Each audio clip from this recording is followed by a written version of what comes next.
మచ్చ చేసుకున్న పనులు అయితే ప్రస్తుతం రైట్, థ్యాంక్ యూ శ్రీనివాస్. మొత్తంగా నిజామాబాద్ వెళ్దాం. నిజామాబాద్ లో పల్లెపోరుకు సంబంధించి డీటెయిల్స్ అందించేందుకు మా ప్రతినిధి శ్రీకాంత్ సిద్ధంగా ఉన్నారు. శ్రీకాంత్. రవి, మొదటి విడత ఎన్నికల ప్రచారం పూర్తయింది.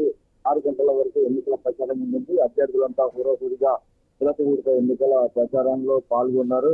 కాస్త సమయం అయిపోగానే వాళ్ళంతా ఇప్పుడు కాస్త రిలీఫ్ అయ్యారు. ఇప్పటి వరకు మద్యం మాంసం ఏరులై పారిందని చెప్పవచ్చు. ఇక ఈ నైట్ ఈ 2 రోజుల్లో డబ్బుల పంపిణీ కూడా ఉండబోతుందని మనకు తెలుస్తోంది. చాలా గ్రామాల్లో ఎవరైతే అధికార పార్టీకి చెందినటువంటి అధికార పార్టీ బలపరుస్తున్నటువంటి అభ్యర్థులు ఎవరైతే ఉన్నారో వాళ్ళు డబ్బుల పంపిణీకి కూడా వెనకాడడం లేదు.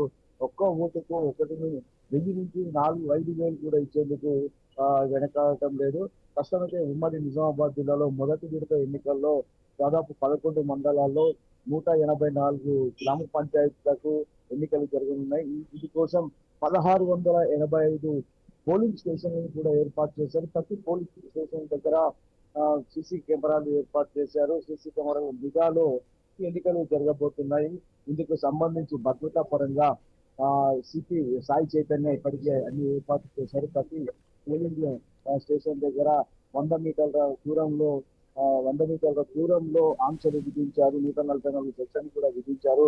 ఎలాంటి అవాంఛనీయ ఘటనలు జరగకుండా నిజామాబాద్ జిల్లా పోలీస్ శాఖ అన్ని ఏర్పాట్లు చేసి చాలా పకడ్బందీగా ఈ ఏర్పాట్లను నిర్వహిస్తుంది. ఇక అటు ఎన్నికల అధికారి ఎవరైతే కలెక్టర్ ఉన్నారో సిబ్బందిని కూడా ఎక్కడికక్కడ నియమించారు. ఎక్కడ ఎలాంటి ఇబ్బంది లేకుండా వీధి ట్యాగ్లు కావచ్చు, ఇలాంటి ఇబ్బంది లేకుండా అన్ని ఏర్పాట్లు అయితే చేస్తున్నారు.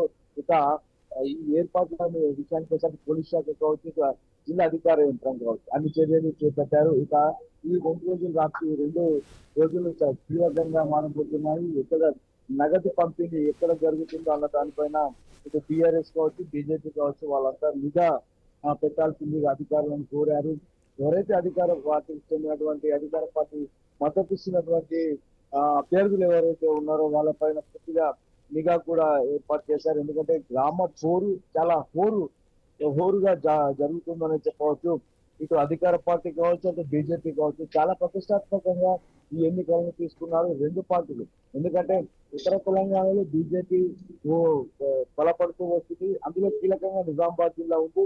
ఈ నిజామాబాద్ జిల్లాలో దాదాపు 3 ఎమ్మెల్యే స్థానాలను గెలిచారు. అలాగే ఎంపీ స్థానాన్ని కూడా కైవసం చేసుకున్నటువంటి బీజేపీ పల్లెల్లో, ఎందుకంటే ఎంపీకి వచ్చినటువంటి ఓట్ల శాతాన్ని స్థానిక సంస్థల్లో రాబట్టుకోవాలన్న ఉద్దేశంతో